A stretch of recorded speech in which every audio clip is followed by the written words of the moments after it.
ఇటీవల పార్వతీపురం మన్యం జిల్లాలో deputy CM Pawan Kalyan పర్యటనలో సెక్యూరిటీ లోపం బయటపడింది. ఐపీఎస్ యూనిఫామ్తో పవన్ కళ్యాణ్ వెంటే పర్యటన ఆశాంతం ఉండడం సంచలనం కలిగించింది. ఆలస్యంగా గుర్తించిన అధికారులు అతడిని అదుపులోకి తీసుకున్నారు. వివరాల్లోకి వెళితే విజయనగరం జిల్లా ముడిదాంగర్ ప్రాంతానికి చెందిన సూర్యప్రకాష్ గత ఏడాది ఐపీఎస్కు సెలెక్ట్ అయ్యానని స్థానికులకు చెప్పాడు. ట్రైనింగ్లో ఉన్న తాను ప్రస్తుతం పవన్ కళ్యాణ్ పర్యటన కోసం వచ్చానని చెప్పుకున్నాడు. ఐపీఎస్ అధికారి డ్రెస్లో పవన్ పర్యటనలో పాల్గొన్నాడు. అతడి కదలికలపై అనుమానం రావడంతో పట్టుకునేందుకు ప్రయత్నించిన పోలీసులకు చిక్కకుండా విజయనగరం పారిపోయాడు.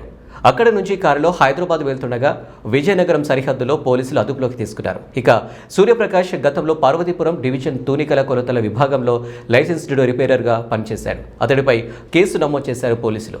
విషయంపై విజయనగరం జిల్లాలో నకిలీ ఐపీఎస్ అధికారి ఉండటంపై హోంమంత్రి వంగలపూడి అనిత స్పందించారు.